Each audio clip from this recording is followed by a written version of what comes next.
What's going on, everyone? It's your boy Savvy. Welcome back to the Savvy Show. And in today's episode, it looks like we have a sequel to a proposal that we covered a few days ago, and that is SCP-001, The Way the World Ends. However, this time it's called The Gate Opens instead of the Valley of Gods. So I don't know if it's an indirect sequel or maybe it's just another proposal with the same type of name, which is kind of weird, so I'm assuming it's part the last proposal we covered. If it's not, I'll be kind of surprised, but we shall see what this is all about. It looks pretty spicy in the thumbnail, so I'm excited to see what's in store for us today. So with that all out the way, if you guys are excited for this reaction and you do enjoy it along the way, please remember to let me know by smashing that like button and also smash that sub button as well too if you're not already part of the family. I cover content like this all the time on my channel, so if you do enjoy the content, you do like my reaction style, this will be the best place to be to get your fix of SCP heat. And now with that all out the way, let's get this show started.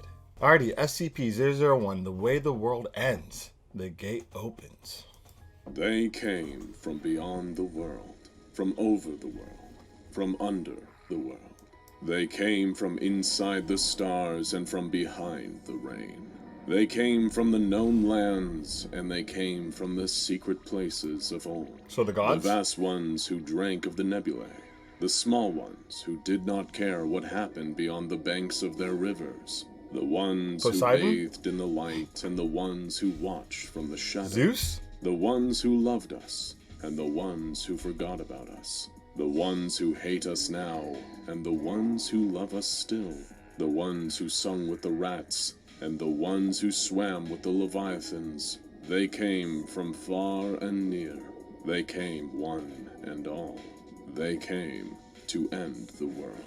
As you may already know from our previous video in this series, a mysterious being known only as the Harbinger unlocked SCP-001 The Lock, and brought about the Omnipocalypse. Every single world-destroying XK-class scenario on the books, from Foundation files to the most ancient mythological tomes, and some we'd never even imagined, began to come true. A world flooded with terrifying anomalous activity, from unfurling skies to giant nightmarish animals, was about where we left off. Now it's time to open your eyes and wake up. This is the kind of nightmare you can't encounter while you're asleep. Freddy Krueger. SCP-5720, the astronomically inclined crane, went about its daily work. The small mechanical crane always occupied itself with the one task that gave its existence any meaning: arranging esoteric model solar systems. But something was different today. SCP-5720 put the final touches on its latest model, and then lifted its mechanical arm skywards, pointing directly into the vast and starry infinity above. The heck? But were they stars? No, not today. As SCP-5720 looked up at the sky, this time, the sky looked back. They weren't stars, they were eyes. Something was coming towards Earth from the furthest reaches of the outer dark.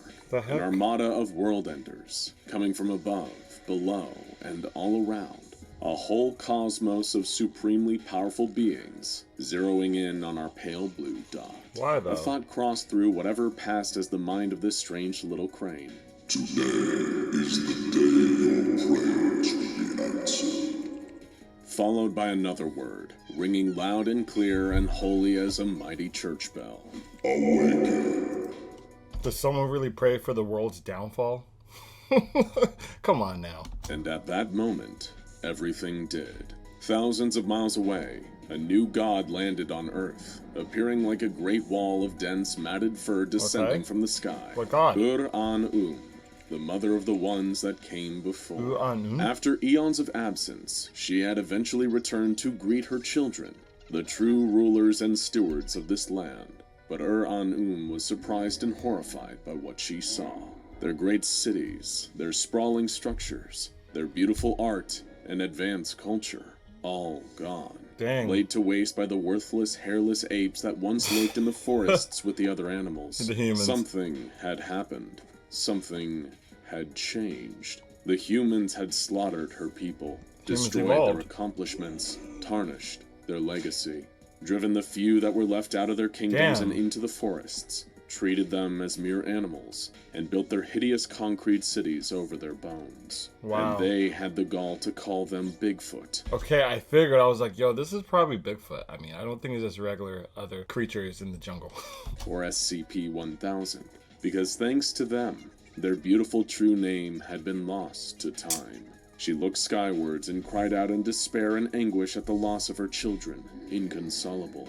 But then she felt something, a glimmer of hope in her mind, the possibility that things would change, that the humans would be toppled from their thrones and true justice would be achieved. She called out to her remaining children, and her children answered. Across the globe, another great entity awoke, deep underneath a mountain. When it stirred into life and broke free, it shattered the entire mountain on top of it, as easily as you or me displacing a bedsheet. It took to the skies, massive but unseeable to the human eye. It soared through the air, gazing down upon the world it hadn't seen for thousands of years. Once it had feasted on the blood sacrifices of human subjects hoping to avoid its wrath. But humans weren't the petty little group of huddled cavemen that they had once been. Now they were in their billions, gathered in impossibly large settlements. The entity sought to find a seat of power that it could influence, but now it was spoiled for choice. What god is this? Eventually it zeroed in and found its perfect target, an SCP Foundation containment site. Wow, Here go figure. it would find a new form to take, and more petty, pathetic humans to bring under its mighty thrall. Wow. It landed in SCP-765, the Duck Pond. It is an anomalous pond that is, you guessed it, full of ducks, and initially induces feelings of serenity in its victims, before later inducing not-so-pleasant feelings. When the entity plummeted into the water, it began to absorb and bond with the anomaly, growing to epic sizes as it assumed a form that the minds of us feeble humans could comprehend. A giant, terrifying duck. So this god-type entity fused with a pond full of ducks. Well, let's just keep it pushing. It released a mighty earth-shaking quack as it plodded across the countryside to cause mayhem elsewhere. In Europe, more violent madness was unfolding. A crimson rooster cawed, then a golden rooster, and then a rooster of soot red. Anyone with a basic knowledge of Norse mythology was shaking in their boots as a mighty beast stirred in the heart of a desolate cave. The chains that had once held the monstrous dog in place now broke. It rose and licked its jagged fangs, excited to stain them with the blood of its enemies. It was the great hound Fenrir, omen of the end times, here to herald the end of all things. A trumpet boomed across the globe with no apparent source. People in the streets in New York, Delhi, London, Cape Town, and countless other towns, cities, and hamlets the world over paused and listened in confusion. Below them, the great and terrible Jormungandr, the thought to be mythological Midgard serpent, stirred from its previously eternal slumber and began to uncoil its body. The shifting caused earthquakes and tsunamis along the coast of Greenland, as towns and villages crumbled, killing thousands. Fenrir stalked along the length of Denmark, slaughtering and devouring anyone or anything unlucky enough to cross its path. But it did not wage its war against mankind alone. Behind it, a hellish army of burning giants marched, mighty hands clutching molten weapons. Ragnarok was upon us now. Odin save us all. And the administrator slept. She was the latest in a long line of Foundation staff members to hold that hallowed position. And in the dark vistas of her dreams, a predecessor approached her. He wasn't the old bearded man in the heavy coat that she remembered. Now he was wearing a 1950s suit and a fedora hat and carrying a briefcase. That's right. He'd taken up the mantle of SCP-990, also known as the Dream Man. He's a mysterious figure that appears to members of the Foundation in their dreams, warning them of impending disasters that they may be able to narrowly prevent if his warning is heeded, though it often comes at some terrible cost to the recipient of his message. This time, however, his message carried a different tone.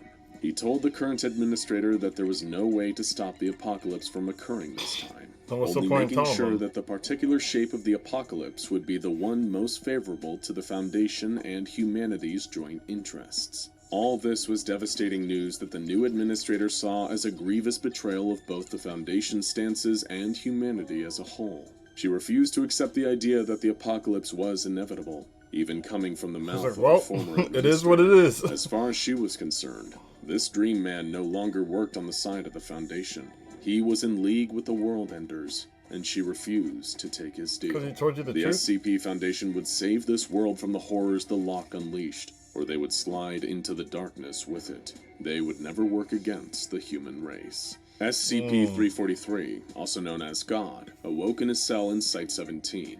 The time for fun and games with the humans at the Foundation had come and gone. Wasn't he in the He was Valley of the going Gods? by his true name, Yahweh now. He blinked, and in that same instant, he was at Site-0, the containment site for another SCP-001, the legendary Gate Guardian. All the staff around them looked upon Yahweh in shock, awed by the Reality Warper's sudden appearance and unable to do anything about it. But really, 343 was no mere Reality Warper, like some had expected. 343 truly was a god. He just didn't happen to be the only one in play. When the Gate Guardian saw Yahweh now standing before him, he lowered his sword, spread his fiery wings, and took a knee in great reverence. Wow. Yahweh spoke calmly, but with unshakable authority. So that pretty much confirms it. He's not just a regular reality warper. But I kind of already figured that, but, it's cool to see, other entities that are like God-type level bow down to this dude. Uriel, it is time. Open the gate. Lead my armies across the earth. The Gate Guardian Uriel responded in its booming voice. I hear and obey, my Lord and my God. For the first time in recorded memory, the Grand Gate that Uriel had always been guarding opened, revealing thousands of legions of warrior angels waiting on the other side. They were impossibly beautiful and powerful creatures, each one a vibrant, glowing chaos of wings and eyes, wielding pure white swords and singing resounding hymns of war. Soon the air was thick with a chorus of rustling wings, as the angels loosened themselves from the gate's mouth, led by Uriel as Yahweh's general into the global fray. Meanwhile, back at Site-10, another SCP-001, the item that started all of this, the Lock, was entering its next stage of grand cosmic evolution. Something within the Lock suddenly unfurled, causing a shockwave that killed everyone at the site and destroying the entire building in an instant. Wow, just Except like that. in that same instant, all of the Site-10 staff and the building itself reappeared completely unharmed in a field in New Hampshire, back where Site-10 used to be. So The teleported? Lock was doing some terraforming. The ground split open beneath into a mighty valley, the likes of which Earth had never seen before. Lush greenery sprouted within, and thousands of strange alien creatures soon populated this new place. In the center, the Lock just floated in place. They were now ready for the first meeting to take place. Over at Site-2036, Dr. Everett Mann was working on a number of SCP-098 specimens. These are frightening creatures reminiscent of spider crabs, with blades instead of pincers and a natural ability to mimic the sounds of their prey. He was studying the creatures when he got a call, asking him if the specimens had acted up at all. They had already had sudden containment breaches for SCP-995, a type of dangerous carnivorous fungi, and SCP-616, a mysterious airplane with satanic elements to it. Just as Dr. Mann was about to reply, the 098 specimens metamorphosized into many winged flying creatures, which flew out of the chamber with such force that they busted through walls. Sirens blared all through the facility,